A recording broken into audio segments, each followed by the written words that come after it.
Recentemente, mais precisamente em março de 2025, uma das revistas mais respeitadas da medicina, que é a The Lancet, publicou uma nova proposta para os critérios diagnósticos e para a definição de obesidade. Eles oficializaram uma problematização que já vinha acontecendo há bastante tempo acerca do uso do IMC como um critério único para o diagnóstico da obesidade. E também questionaram o conceito de obesidade como uma doença por si só. Por fim, eles trouxeram uma nova proposta de diagnóstico que dividiria o excesso de peso em duas categorias, obesidade pré-clínica e obesidade clínica.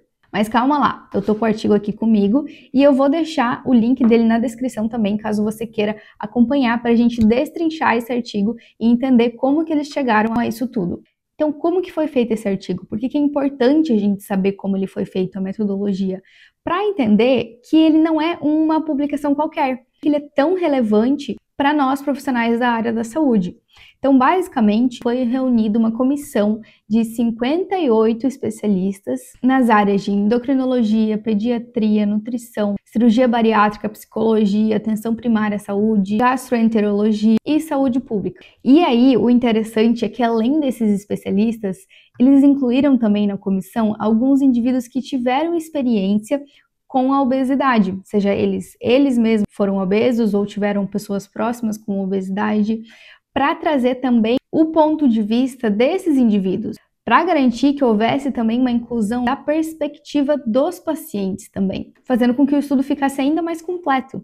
E aí a comissão participou de diversas reuniões online, mensais, comitês temáticos, rodadas de consenso, e aí aqui eles utilizaram o método Delphi ao longo da pesquisa. O que seria esse método Delphi? Através de alguns questionários que tinham algumas afirmações, eles mediam o nível de concordância, o nível de consenso entre a comissão, entre os membros. E aí foi selecionado para entrar aqui no estudo que a gente vê aqui as afirmações, aquelas que tivessem 90 ou mais por cento de consenso. Então, que mais de 90% dos indivíduos, dos membros organizadores concordavam com aquilo. E aí a comissão ela surgiu com um objetivo bem claro, que era preencher uma lacuna importante no modo como a obesidade vem sendo tradicionalmente tratada e entendida dentro e fora da medicina. E aí, embora a obesidade seja reconhecida como um fator de risco para outras doenças, seja ela obesidade, seja ela diabetes mellitus tipo 2, hipertensão arterial ou alguns tipos de câncer, ainda faltava uma definição clínica que a caracterizasse como uma doença por si só, com critérios diagnósticos objetivos e operacionalizáveis. Ou seja, algo que pudesse orientar de uma maneira mais clara os profissionais e os sistemas de saúde e as políticas públicas. Então, o que a gente tem da obesidade até então? A obesidade ela foi reconhecida como uma doença propriamente dita pela Organização Mundial da Saúde lá em 1948. E atualmente ela é definida como uma condição de excesso de peso que representa risco à saúde. E aí, o diagnóstico até então ele era feito a partir do IMC, somente ele. Então, aqueles indivíduos que tivessem IMC igual ou acima de 30 seriam diagnosticados como obesos ou que têm obesidade. Porém, todavia, entre tudo contanto, a obesidade como uma entidade nosológica independente, ou seja, uma doença independente, permanece controversa, tanto dentro quanto fora da comunidade médica. E aí aqui eu dividi alguns argumentos que o estudo trouxe não da comissão, mas de fora da comissão, que já vem sendo discutido ao longo do tempo, em três principais grupos aqui. Então, no primeiro grupo a gente teria aqueles que argumentam contra a ideia da obesidade ser definida como uma doença. No segundo grupo, a gente teria aqueles que argumentam a favor da definição da obesidade como uma doença. E um terceiro grupo, onde seria um ponto de vista mais técnico. Então, vamos lá. Os defensores que são a favor de reconhecer a obesidade como uma doença, argumentam que mesmo pessoas que já têm algum outro problema de saúde em decorrência da obesidade já sofrem dificuldade para acessar os sistemas de saúde e receber um tratamento adequado, além de sofrerem estigma social por conta do peso. Ou seja, para esse grupo, uma vez que a obesidade é oficialmente estabelecida, reconhecida como uma doença por si só, isso pode aumentar a legitimidade médica e social da condição. Assim, mais pessoas poderiam receber o cuidado necessário e o preconceito em torno do peso diminuiria. E quem apoia essa definição argumenta ainda que se a obesidade causa outras doenças tão graves como a diabetes tipo 2, hipertensão ou alguns tipos de câncer, então ela por si só já é uma doença. Ou seja, o fato da obesidade ser um fator importante causal para algumas doenças, para esses defensores já é suficiente para ela ser definida como uma doença. Já nos grupos que defendem contra a ideia da obesidade como doença, alguns críticos acreditam que chamar a obesidade como doença traria algumas consequências negativas, como, por exemplo, desestimular o senso de responsabilidade pessoal. Então, aqui seria a pessoa, a partir do momento que isso é uma doença, então eu não tenho responsabilidade nenhuma e não preciso mudar os meus hábitos. Para esse grupo, é isso que aconteceria se a gente não definir a obesidade como doença. Ou seja, as pessoas passariam a acreditar que não têm controle sobre o que elas fazem. E aí os autores do artigo argumentam justamente que esse tipo de visão é, na verdade, o próprio fruto do estigma social contra o peso. E ainda, para esses críticos que são contra, eles dizem que se a obesidade só gera adoecimento quando dá origem a outra doença, com sintomas próprios, diagnóstico próprio, funcionamento alterado, então a obesidade por si só, ela não pode ser caracterizada como uma doença isolada. Então esses críticos, eles veem um erro de lógica e de fisiologia acerca desse raciocínio. Então para eles, se o excesso de gordura não causa sintomas diretamente ou não altera o funcionamento do corpo por si só, se justifica chamá-la de doença sem a presença de complicações associadas. E aí já no terceiro grupo, onde a gente tem um ponto de vista mais técnico, alguns críticos ressaltam que a obesidade é uma condição muito variada. Então nem todos os indivíduos que estão com IMC elevado estão doentes. Ou seja, para eles, usar um critério genérico como é o IMC, classificar todo mundo como doente, pode gerar sobrediagnóstico. Ou seja, pessoas que não estão doentes passam a acreditar ou a serem tratadas como doentes, quando na verdade não estão, levando ao uso desnecessário de medicamentos, de cirurgia, aplicando a custos elevados para o sistema de saúde, trazendo aí consequências clínicas, políticas e econômicas indesejáveis. E aí o texto conclui que essa disputa existe porque está todo mundo olhando apenas uma parte do problema. Ou seja, a maioria dos argumentos se apoia numa evidência indireta, que é a associação com outras doenças, e não se dedica a estudar, conhecer os efeitos diretos da obesidade sobre os órgãos e tecidos. Em outras palavras, a gente esteja tentando resolver esse problema com uma visão incompleta do que de fato a obesidade pode causar no corpo, sem precisar de outras doenças para isso acontecer. Então eles citam esse ponto cego, ainda pouco entendimento e caracterização clínica dos danos diretos que o excesso de gordura corporal causa no organismo. E é isso que deixa o conceito de obesidade como doença algo tão difícil de entrar em um consenso. E aí agora sim, qual que é a visão dos membros da comissão para isso tudo? A visão da obesidade como doença foi controversa também dentro da organização. A partir dos questionários aplicados, eles perceberam que mais da metade da comissão rejeita a ideia ou o cenário de tudo ou nada, mas apoiam a ideia da obesidade ser um fator de risco para outras doenças e, às vezes, ser a doença propriamente dita. Apenas 1/3 apoiou a ideia da obesidade como doença, e o resto da comissão relatou não considerar a obesidade como doença. E aí é diante desse cenário que a comissão traz uma nova proposta da definição e das classificações da obesidade. Eles trazem aqui uma proposta de tipos de obesidade. Por exemplo, a classificação por causa. Dependendo da causa do excesso de adiposidade, a comissão distingue entre obesidade primária,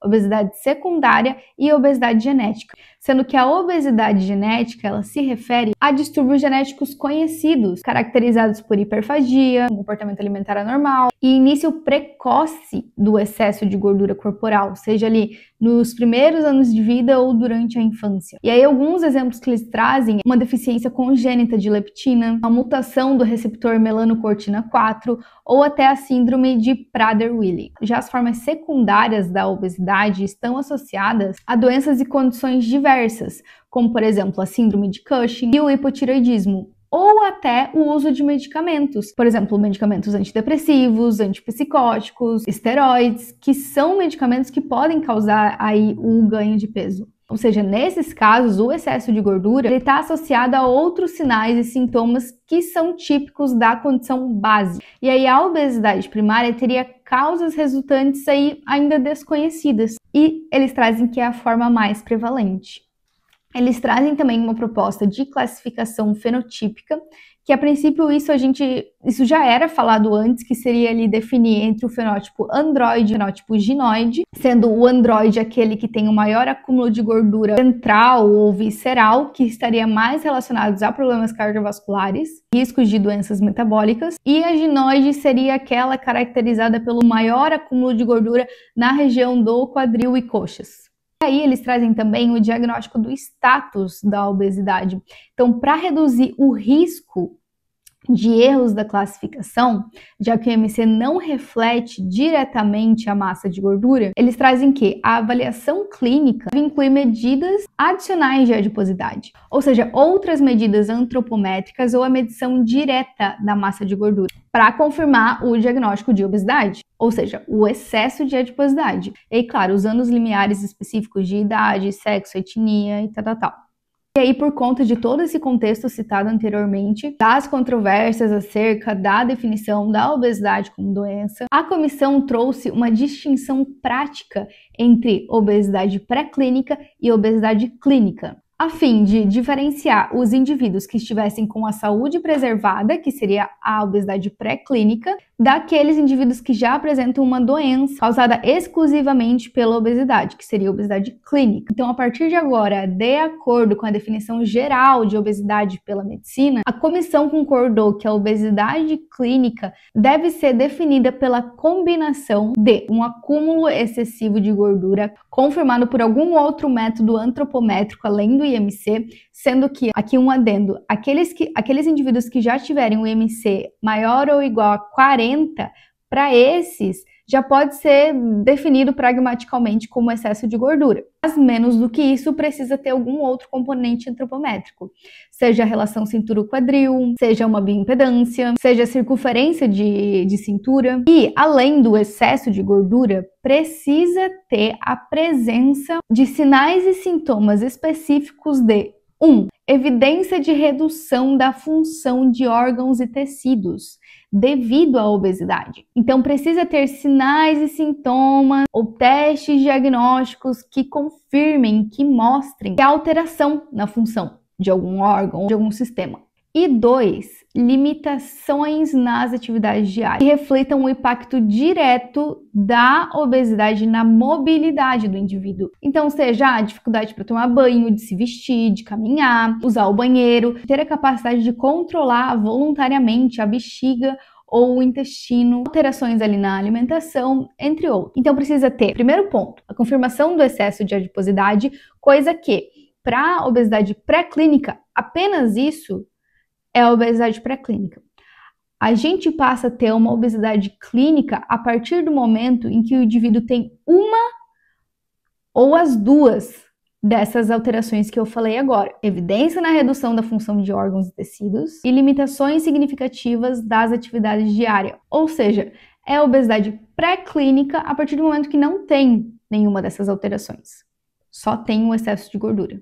E aí eu trouxe essa parte aqui que eu achei muito interessante, que eles fizeram esse quadro para explicar a fisiopatologia da obesidade clínica, que é algo que eles já traziam antes ao longo do estudo, que era uma lacuna que não tinha antes.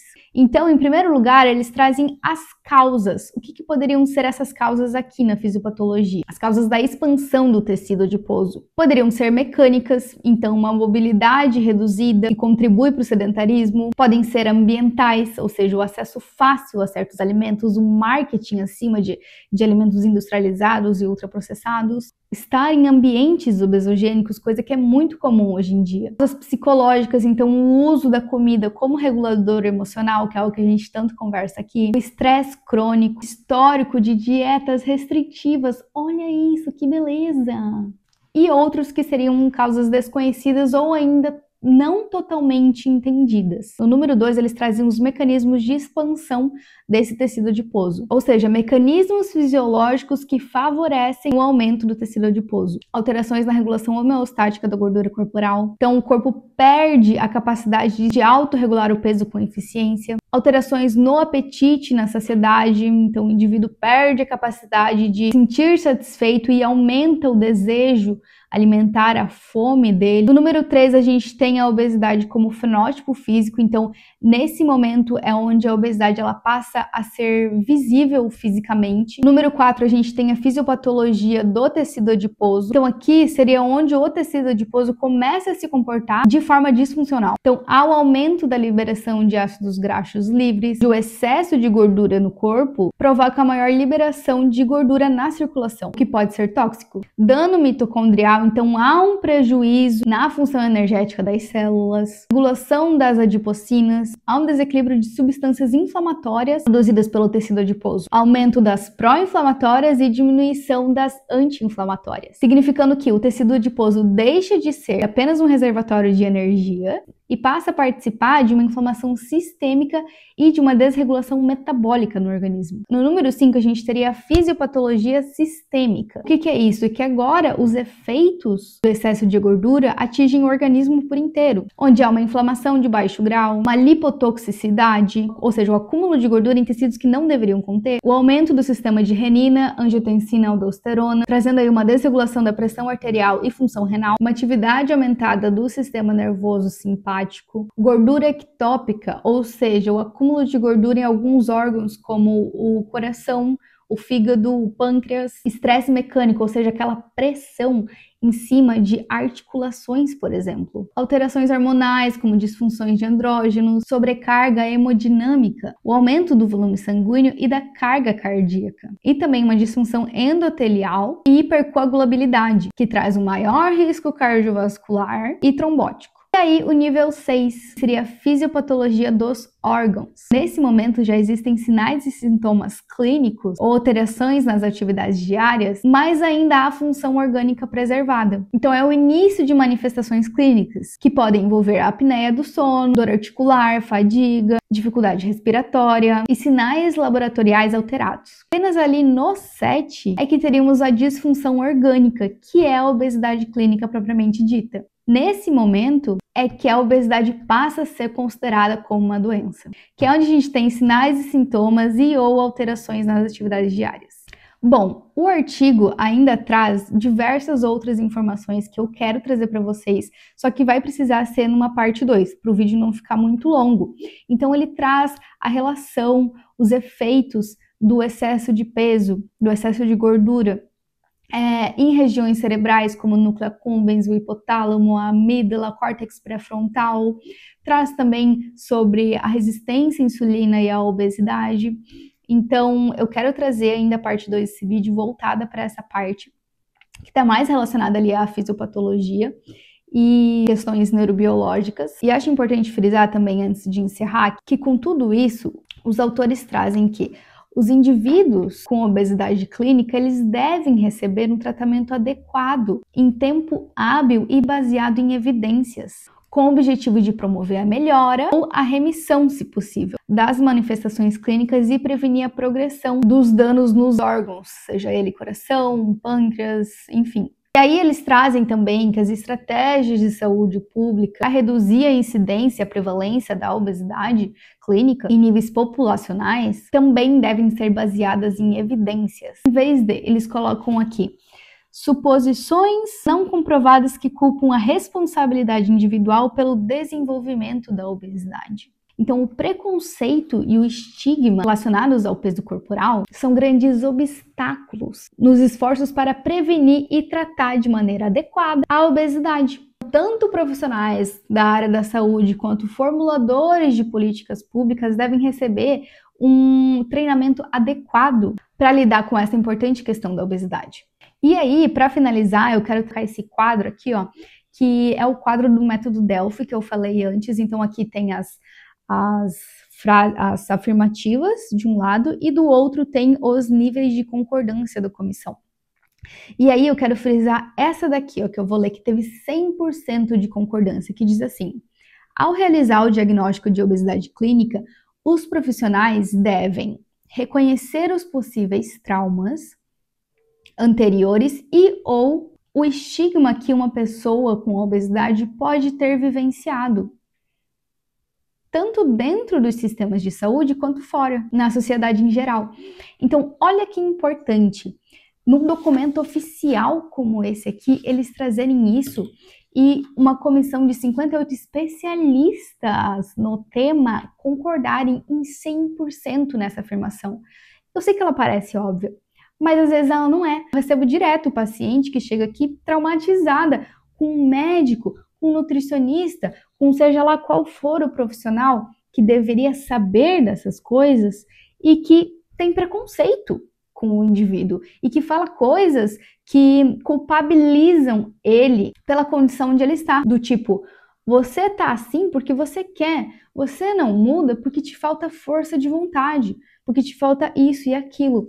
E aí a gente vê num documento desse internacional de grande relevância de que não é assim que a gente deve se comportar.